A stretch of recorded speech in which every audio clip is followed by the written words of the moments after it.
Hi everyone, it's me again, Dr. Funman. I'm your lecturer for CM3261 Environmental Chemistry, and today I'm happy to share with you a summary of the phosphorus cycle, P. Okay, so phosphorus is a key element of the cell membrane, DNA, RNA, ATP, ADP, adenosine triphosphate, adenosine diphosphate. Those are the energy currency of the human life, right? And it's very vital for life. So the amount of phosphorus in organisms is much smaller compared to its vast amount stored in rocks, right? Soil sediments and the oceans. If you do not consume seafood, you lack growth because there's lots of phosphate in seafood. Now, unlike carbon and the nitrogen cycle, the phosphorus cycle has no appreciable atmospheric component, not in the atmosphere, because the transport of tiny amounts, in the wind-blown dust and sea spray, just minute, right? So the phosphorus cycle is split up into three main portions. Remember them. Number one is the geology and the phosphorus availability, food webs, and lastly, the human impact on the phosphorus cycle. So most of it resides with the interaction of organisms, consumption of food, and also to the ground, lithosphere. Now, the vast majority of phosphorus is contained within the rocks, right? And it's only released by weathering, which releases the phosphate PO4, three negative ions, into the water.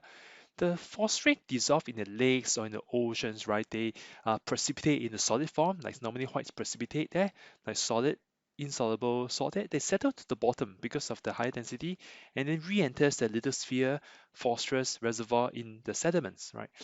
So the environmental concentration of the phosphorus available to the organism tend to be very, very low, as most of these phosphorus are trapped, they are bound up in rocks, and it's only released very, very slowly.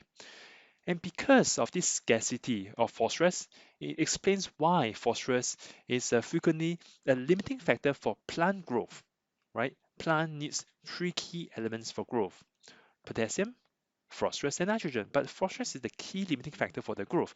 And why influx of the phosphorus can produce immediate and dramatic effects on plants. So if you're able to spike, the high concentration of phosphorus for the uptake of plants growth, you can see a faster growth rate. Now next we have the food webs. Aquatic producers takes up phosphorus from surrounding water, they draws it, right, while the terrestrial producers takes up phosphorus from soil, water, through the roots. The primary consumers, once again, primary consumers are your herbivores. They acquire phosphorus from plant tissues when they eat it, chew on it, digest it, and pass it on to the secondary and tertiary consumers, the carnivore and the omnivore in the food web. So the consumers also pass phosphorus to the soil through the excretion of waste when we go past the motions and go to the toilet, right? The decomposers, right? Remember, they are invisible, but they exist in around us. They break down the phosphorus-rich organisms and the wastes and returns phosphorus to the soil as well, to the ground, right? Not to the air. Now, lastly, let's talk about the human impact on the phosphorus cycle. Now, we increase phosphorus concentration in the surface water through the runoff of the phosphorus-rich fertilizers applied to the lawns and farmland. So it's an act of human, right? We just spam add those fertilizers high in amount of P, a lot of phosphate or the phosphite. Now let's recall an early example in the Kipasik Bay, in our first introductory clip on biogeochemical cycle. So the 2008 study determined that an average hectare of land in Chesapeake Bay received 4.52 kilograms of phosphorus per year. Go back to that part, read up a bit more, and that promoted phosphorus accumulation in soil runoff into the waterways and the phytoplankton blooms and hypoxia in the bay. So what it means is, right, if you have a dramatic increase in the phosphorus, right, especially in water bodies here, so all these phytoplankton will bloom, right? What happens when they bloom, right? It grabs all the oxygen from the water body, and those other organisms, like maybe the fish, will just suddenly die. Okay, read up later.